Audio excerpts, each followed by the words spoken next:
1961, isang American meteorologist at mathematician si Edward Norton Lawrence ang gumamit ng isang simpleng digital computer para i-simulate ang weather patterns gamit ang ilang variables na nagre-represent ng ilang mga bagay gaya ng temperature at wind speed. Ikinagulat niya ang resulta ng simulation. Ang resulta sa simulation, malayo kasi sa kanilang prediction. At ang may sala, ang computer. Mula sa 6-digit precision, nag-round off ito sa 3-digit number. Ang value na 0.506127 naging 0.506. Ang maliit na pagbabagong yan, katumbas lamang ng disturbance ng paglipad ng isang butterfly. At ang maliit na pagbabagong yan, malaki ang naidulot ng pagbabago sa resulta ng simulation sa mahabang panahon. Kaya't ang isang maliit na pangyayari gaya ng paglipad ng isang paru-paro sa long term ay maaaring maging dahilan ng isang tornado sa ibang parte ng mundo. At dyan nabuo ang konsepto ng butterfly effect.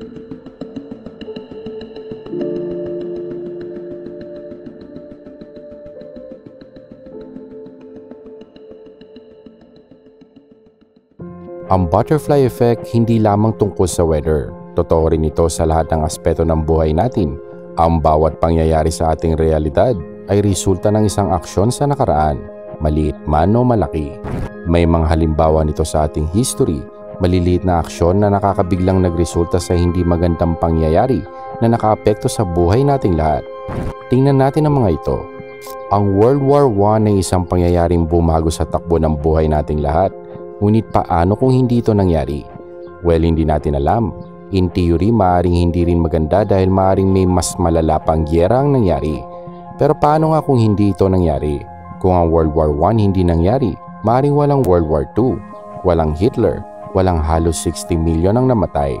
Sinasabi sa ilang theory na maaaring wala ring magiging tensyon sa Middle East, walang Taliban, Al-Qaeda, walang ISIS.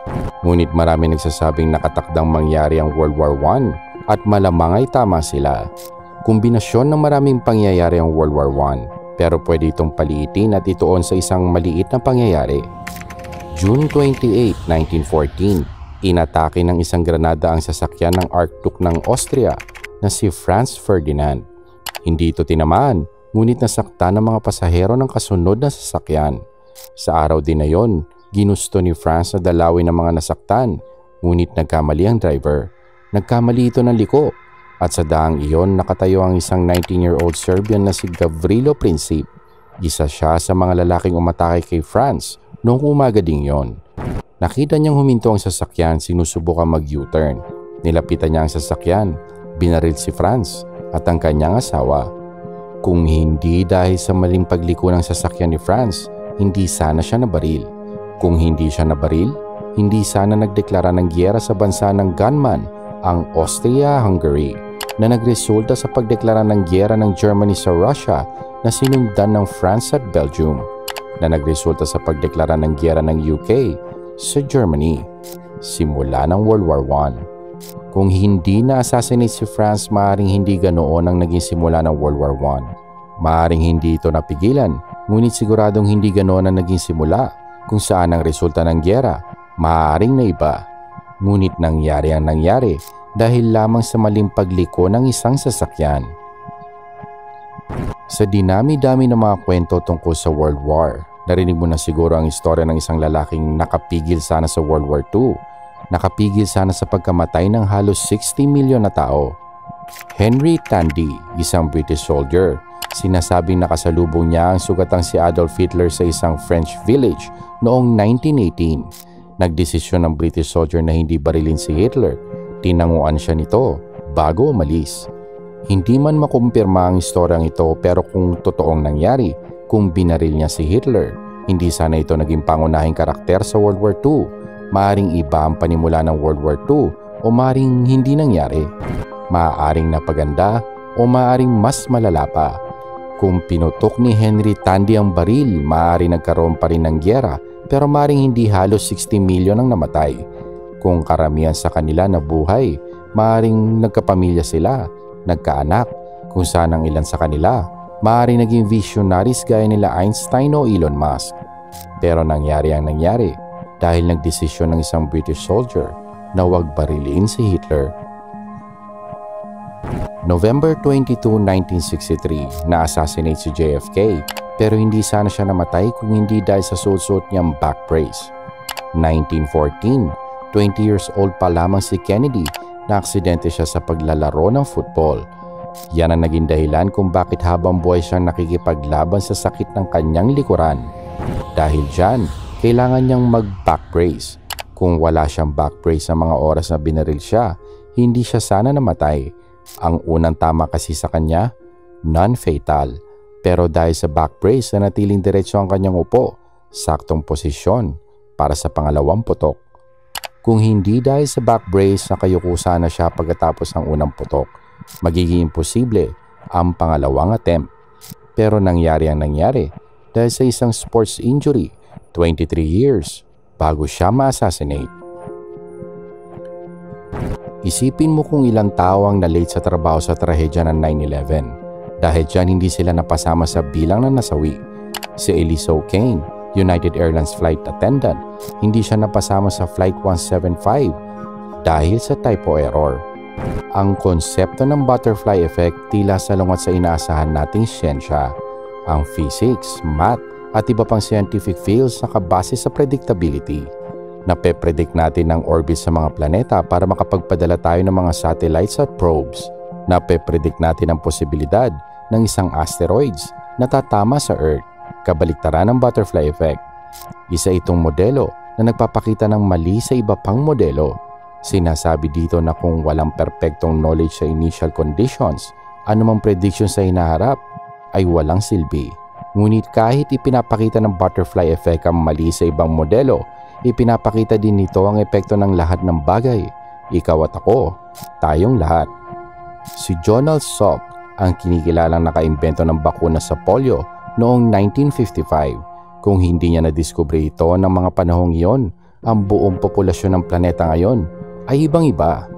May mga taong hindi na ipanganak, mga lahi ng pamilya, maaaring hindi natuloy dahil walang bakuna.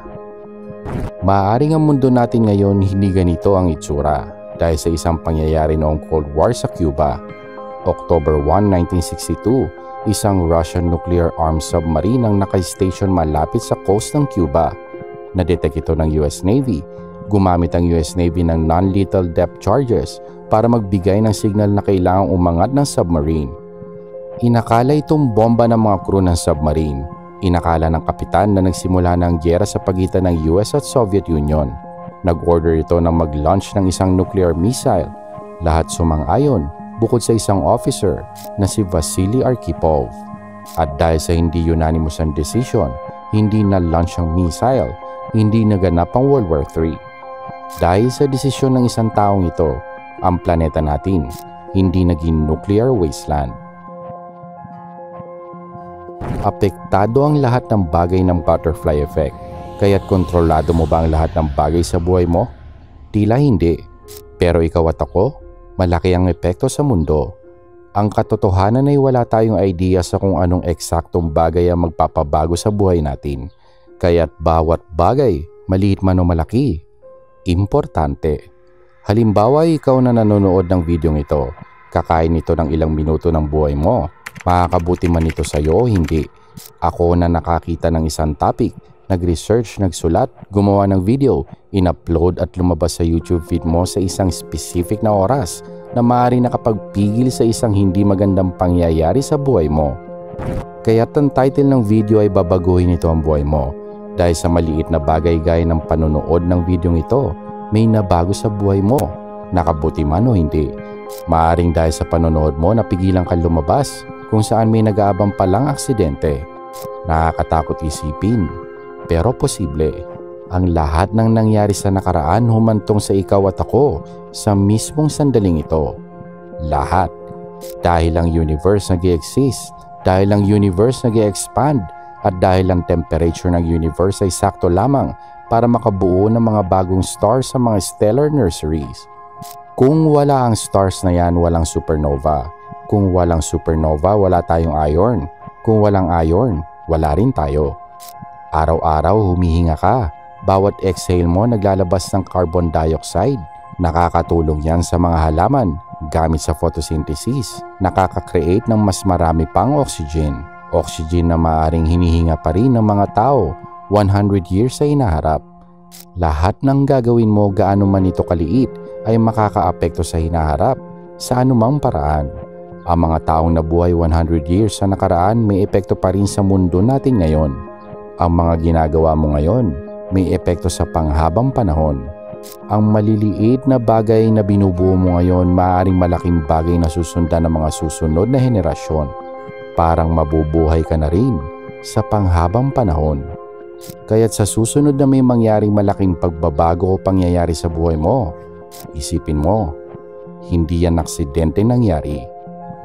Huwag kalimutan mag-like at mag-subscribe sa Random Pinas.